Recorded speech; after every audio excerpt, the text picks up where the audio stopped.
বিশেষ এটা বিষয় লৈ আহিছো আৰু বিষয়টো কিছু আসলতে প্ৰাসংগিক বিষয় এইভাবে প্ৰাসংগিক হৈ পৰিছে কাৰণ আজিকালি আমি সন্তানবোৰ বৰ বেছি ব্যস্ত হৈ পৰিছো গতিকে এই ব্যস্ততাৰ মাজত কিছুমান কথা আসলতে হেয়া দায়িত্ববোধে হওক বা অন্য কিবাই হওক সেই সকলোবোৰ যেন কৰবাত নহয় কৰবাত হেৰাই গৈছে এনেকুৱা নহয় যে সকলোবোৰ তেনেকুৱাই তাৰ মাজতে কিছুমানৰ ক্ষেত্ৰত আসলতে এইবোৰ ঘটনা ঘটে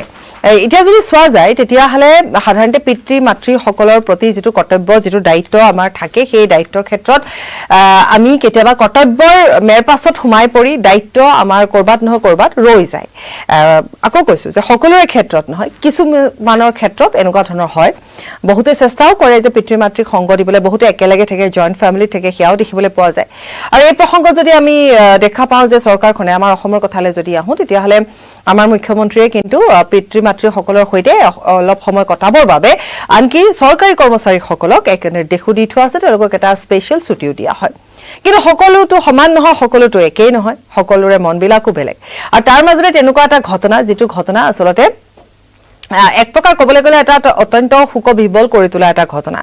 এই ঘটনাটো এনেকুৱা ধৰণৰ যদি সবিশেষ কওঁ যে এগৰাকী ব্যক্তি তেওঁৰ তিনিগৰাকীকৈ জীয়ৰী অন্য ঠাইত থাকে বিয়া দিলে তিনিগৰাকী সুখৰ সংসাৰ তিনিগৰাকী যেতিয়া তেওঁলোকক বিয়া দিয়াৰ পিছত যেহেতু তেওঁলোকৰ পুত্ৰ সন্তানো নাছিলে গতিকে বিয়া দিয়াৰ পিছত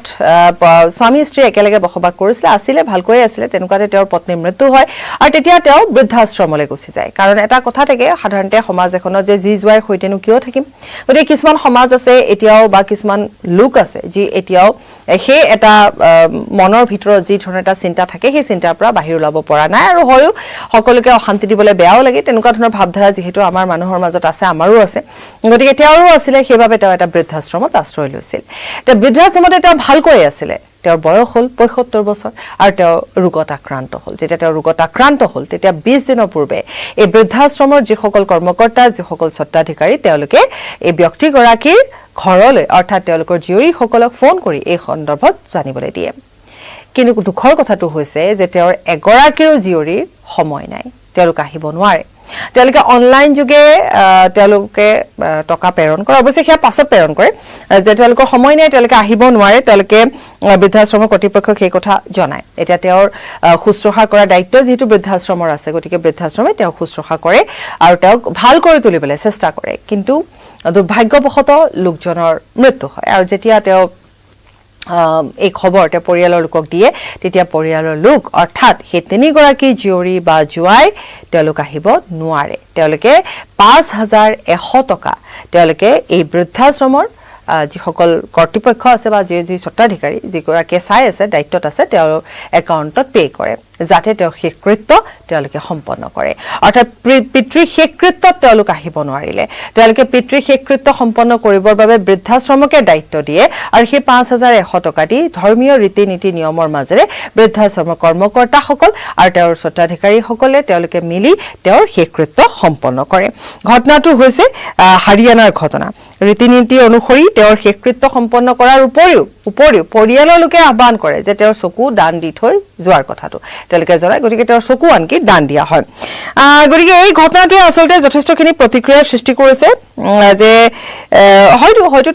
তেওঁলোকে কি কাৰণত আহিব নোৱাৰিলে সেয়া যিহেতু তেওঁলোকে ৰাজহুৱা কৰা নাই এতিয়া ঘটনাটো হৈছে হাৰিয়ানাৰ ঘটনা ইতিমধ্যে আমি কৈছে আৰু যিজন ব্যক্তি তেওঁৰ ব্যক্তিগৰাকীৰ নাম হৈছে শিৱচৰণ গুপ্তা তেওঁৰ নাম হৈছে শিৱচৰণ গুপ্তা তেওঁ বৃদ্ধাশ্ৰমতে আছিল আৰু এই ঘটনাটো হাৰিয়ানাৰ আমি ক'লোৱে হাৰিয়ানাৰ ঘটনা বৃদ্ধাশ্ৰমতে আছিল তেওঁৰ নাম হৈছে শিৱচৰণ গুপ্তা কিন্তু সেই তিনিওগৰাকী জীয়ৰী কিয় আহিব পৰা নাই তেওঁলোকে কিন্তু ৰাজহুৱা নাই কৰা এই ঘটনাটোৱে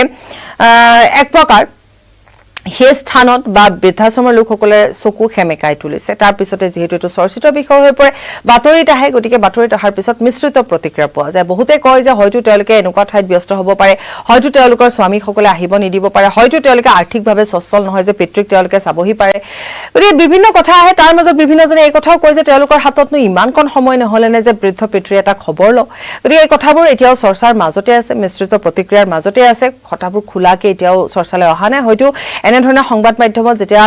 বাতৰি সম্প্ৰচাৰ হ'ব, কাৰণ ৰাষ্ট্ৰীয় পৰ্যায়ত যিহেতু বাতৰিটোৱে শিৰোনাম দখল কৰিছে, গতিকে নিশ্চিত ৰূপত তেওঁলোকে মুখ খুলিব আৰু তেওঁলোকে জনাব যে এনেকুৱা কি ব্যক্তিগত কাৰণ আছিলে য'ত তেওঁলোকে পিতৃৰ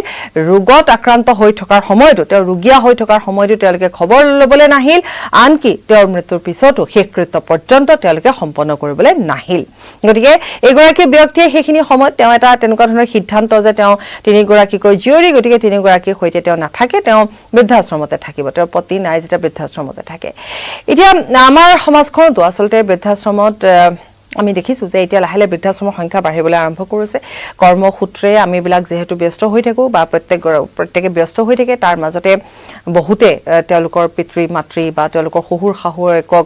বা কোনোবা অকলশৰীয়া, মানে এতিয়া এই ব্যক্তিগৰাকী যিগৰাকীৰ নাম শিৱচৰণ গুপ্তা, তেওঁ অকলশৰীয়া আছিল আৰু সেইবাবে তেওঁ কাৰো ওচৰত বুজা হ'বলৈ নিবিচাৰি হয়তো তেওঁ নিজে তেওঁ বৃদ্ধাশ্ৰমলৈ তেওঁ যিহেতু গুচি গৈছিলে, গতিকে তেওঁ ভাবিছিলে যে বৃদ্ধাশ্ৰমত থাকিলে তেওঁ নিজৰ মতেই থাকিব পাৰিব, গতিকে কাৰো তেওঁ বুজা হ'ব নালাগে। গতিকে ঠিকেই কিছুমান সিদ্ধান্ত, নিজৰ সিদ্ধান্ত, ব্যক্তিগত সিদ্ধান্ত, তাত কাৰো কথা ক'ব লগা নাই। কিন্তু ব্যক্তিগত সিদ্ধান্ত হ'লেও যে পৰিয়াল থাকে, তেজৰ সম্পৰ্ক থাকে, গতিকে তেওঁলোকে অন্তত এটা খবৰ ল'বলৈ বা খবৰ লোৱাটো হয়তো সেইগৰাকী ব্যক্তিও কোনোবা এটা সময়ত, জীৱনৰ কোনোবা এটা সময়ত বিচাৰিব যে মোৰ ছোৱালীকেইজনীয়ে বা মোৰ ল'ৰাটোৱে মোৰ খবৰ এটা ৰাখক। ঠিক আছে, তেওঁলোকে কৰ্মক্ষেত্ৰত ব্যস্ত হৈ থাকে, মোক চাবলৈ সময় নাপায়, গতিকে মোক বৃদ্ধাশ্ৰমত থৈছে বা কোনোবাই নিজাকৈ আহিছে, বৃদ্ধাশ্ৰমতে তেওঁ সুখ পাইছে, কাৰণ বহু সংখ্যক লোক থাকে, তেওঁলোকৰ সৈতে কথা পাতি সময়বোৰ বাগৰি যায়। দেখিছোঁ আমি নিজেও বহুত বৃদ্ধাশ্ৰম যেতিয়া গৈছোঁ, দেখিছোঁ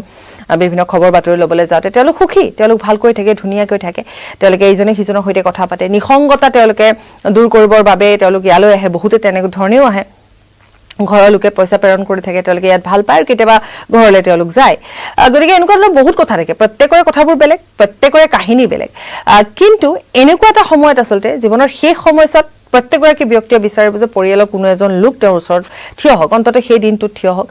যেতিয়া তেওঁ বেমাৰত আক্ৰান্ত হৈ আছে, গতিকে তেওঁ এটা খবৰ ল'বলৈ আহক। বাকী তেওঁৰ যেতিয়া মৃত্যু হয় তেওঁতো একো নাজানে ক'ত কি হয়। গতিকে এই তিনিগৰাকী জীয়ৰীয়ে আচৰিত কথা, তেওঁলোকে ভিডিঅ' কলৰ যোগেৰে তেওঁলোকে সেই শেষকৃত্য সম্পন্ন হোৱাৰ দৃশ্যও তেওঁলোকে চাই থাকে, তেওঁলোকে ভিডিঅ' কলৰ যোগেৰে চায়। আৰু মন কৰিব, এয়া কোনো একেবাৰে বিদেশৰ খবৰ আমি দি থকা নাই, এয়া হাৰিয়ানাৰ কথা কৈ আছোঁ, হাৰিয়ানাৰ এখন গাঁৱৰ কথা কৈ আছোঁ, য'ত এনেধৰণে ভিডিঅ' কলৰ যোগেৰে তেওঁলোকে শেষকৃত্য, নিজৰ পিতৃৰ শেষকৃত্য সম্পন্ন কৰা তেওঁলোকে চাই থাকে আৰু তেওঁলোকে দিয়ে ৫,১০০ টকা। গতিকে জীৱনৰ আচলতে কোনো ধৰণৰ কয় যে কোনো কথা নাথাকে, কোনো ধৰণৰ জীৱনক লৈ কোনো প্ৰেডিক্ট কৰিব নোৱাৰে। সঁচাকৈ এনেকুৱাবোৰ কথাই আকৌ এবাৰ চিন্তাত পেলায় সকলোকে। এনেকুৱা ধৰণৰ কিছু আমি খবৰ লৈ আহিম, কেতিয়াবা বাতৰিৰ পৰা অকণমান আঁতৰি এনেকুৱা ধৰণৰ খবৰবোৰ লৈ আহিম। এতিয়া বিদায় লৈছোঁ, ধন্যবাদ।